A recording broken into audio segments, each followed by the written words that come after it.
Live and local with coverage you can count on. This is My TV5 News at 7. A local gym is losing membership after a controversial policy started making some women uncomfortable. Last week, we told you about the woman who was kicked out of the gym after she complained about a transgender woman in the locker room. Tonight, we're hearing from other women who are leaving on their own. TV5's Gino Vici has more.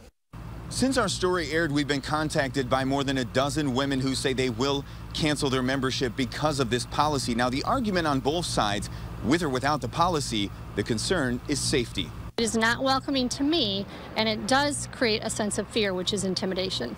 Tina Jackson was a member of this Planet Fitness location in Midland, but she says its decision to allow transgender women in the ladies' locker room is what prompted her to find another gym. I do think it is unsafe. To be clear, Jackson says she is in no way implying that members of the transgender community are unsafe. Rather, she's furious that Planet Fitness would expect women to assume that someone who appears to be a man inside the locker room is actually a transgender woman. How do we know someone who just says I am a certain gender isn't sincerely a pervert, quite frankly, and has ill intent in mind? In an interview seen only on TV5, Yvette Cormier expressed her frustration after what appeared to be a man walked inside the women's locker room while she was getting undressed. As she explained, at the time she was unaware that person was actually a transgender woman. After complaining to management and notifying other women at the gym, Planet Fitness canceled her membership because she was considered a disruption. Jackson was one of those women Cormier notified.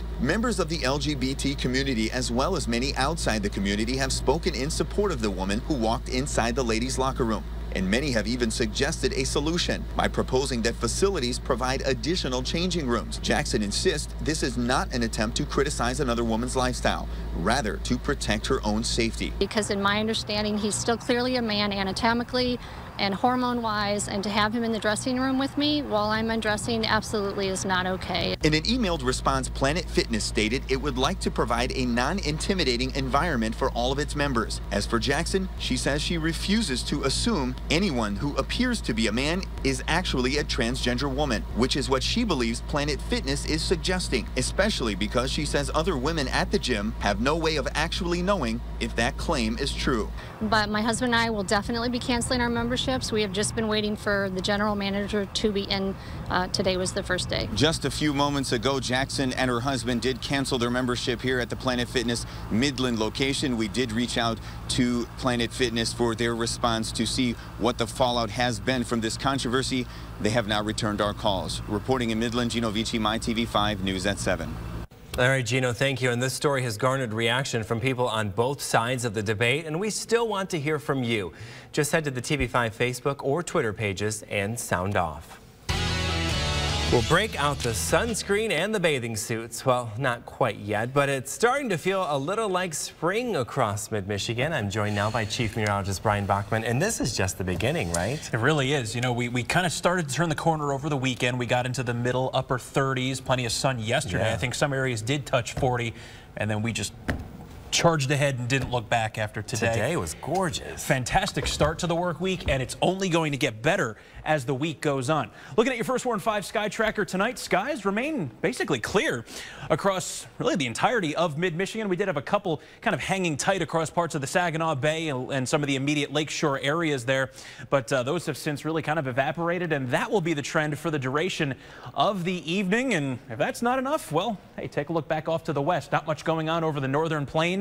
A second zone of high pressure is going to sneak in as we head into our Tuesday, so fair weather set to really dominate the better part of the next 7 days. And take a look at our temperatures. 7 o'clock temperatures, that is. 44 in Bay City, 43 in Saginaw, and yes, the sun still out thanks to our spring ahead yesterday. Even the wind chill value is flirting with 40 right now, so just comfortable really no matter where you are. 44 in Midland with sunny skies, 46 in Flint with sunny skies.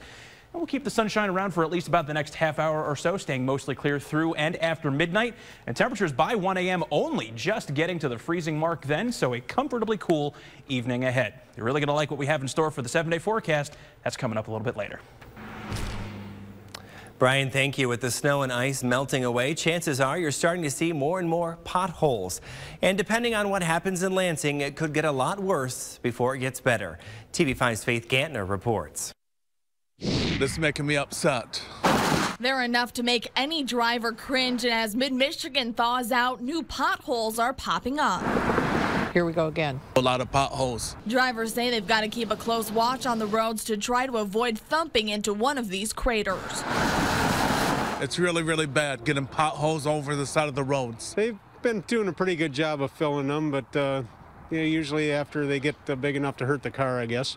Our goal is to fix potholes immediately. You report them, we find out about them, we get crews out to fix those potholes. MDOT spokesperson Anita Richardson says crews are out keeping up with all the potholes, but she said it may be only a short-term fix to a long-term problem. They're a menace to us all. We're doing our best to get rid of them, but a pothole patch is just a temporary fix, and more permanent long-term fixes are going to require increased revenue. And we just haven't had an increase in revenue since the 1997 gas tax revenue increase. Drivers agree we need to put more money to fund road repairs, but taxpayers are still debating how they think the state should come up with that funding. If they used all that tax money they're talking about for the roads, it'd be great. A lot of them will be redone, but I don't know if we can afford it.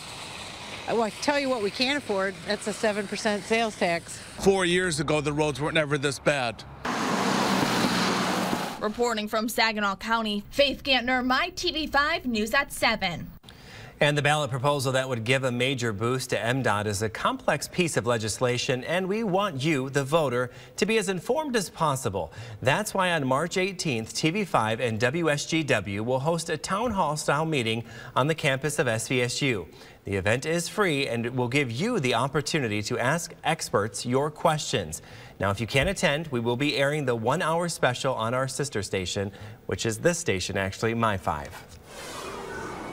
A Flint man is being charged with murder after a weekend stabbing. Investigators say Devon Bates stabbed and robbed the woman at an abandoned home on Donnelly Street. It happened around 1 a.m. last Thursday. The woman later died from her wounds. Police have not released her name yet. And we are learning more information about an accident that shut down a Michigan highway last night. Police say a semi-truck driving west on M81 lost control of its trailer just after 10:30. The trailer crossed the center line and hit a car driving east. The Carroll Fire Department had to use the jaws of life to get that driver out. The man had to be taken to the hospital. His condition is unknown.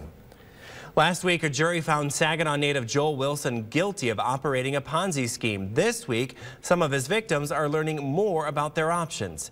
Today, federal investigators met with several of them to go over how they can recoup some of their losses. One of Wilson's victims worries about how much it's costing to maintain the remainder of Wilson's assets. At this point, the receiver, although he hasn't taken any funds, has racked up $431,000 in fees. Wilson is scheduled to be sentenced in late April. He could get up to 30 years in prison. A local woman with nothing but a tarp covering a hole in her roof finally gets the help she needs. Last month, Martha Kelly reached out to the TV5 rescue squad, and Mid-Michigan responded. James Felton has more on the push to get her out of the cold. I thank God first, and I wanted to kind of do some cartwheels down the hallway, but I couldn't do that with my knees bad, so. Martha Kelly is thrilled to get something most of us take for granted, a roof over her head. We first told you in February about Kelly, living on a fixed income, unable to repair her leaky roof. She reached out to the TV5 rescue squad for help. Today, the folks at Cork Pine Builders delivered. I want to jump out there and kiss every last one of them. The Cork Pine Builders are based in Vassar. They joined forces with Do It Best Vassar Building Center, Wimsat Building Materials, and Metro Sanitation to give Kelly a new roof and some peace of mind. I won't be afraid of the rain anymore. For their part, Cork Pine Builders tells us helping out Kelly was just the right thing to do. We figured that she would appreciate it. Her ceiling's falling in. And Paul Knitz is the co-owner of Cork Pine Builders. He says business has been good to them, and they're happy for the opportunity to give back. Feels great. She's real happy. These guys did a great job. When she saw the roof for the first time, Kelly was amazed, thanking everyone, including us and you, the viewer, for helping to make living under a big blue tarp a bad memory. I just thank God that someone from the rescue squad saw my plight over here on the south side of Saginaw and came by to help us. We need more stations like TV5. Reporting in Saginaw for the TV5 Rescue Squad, James Felton, My TV5 News at 7. And if you know someone who needs the TV5 Rescue Squad, there are a number of ways to get a hold of us. You can call either number right there on your screen or send an email to WNEM@WNEM.com. You can also post your request on the TV5 Facebook or Twitter pages. A local farmers market is still in its infancy, but it's getting some major help this week. Still ahead where you can go to get a delicious taste of Little Bavaria. Plus, more than 41,000 blood donations are needed every day, where you can help that cause right here in mid-Michigan. And a local school board struggling to get back on track. Next, how this week will affect the future of the entire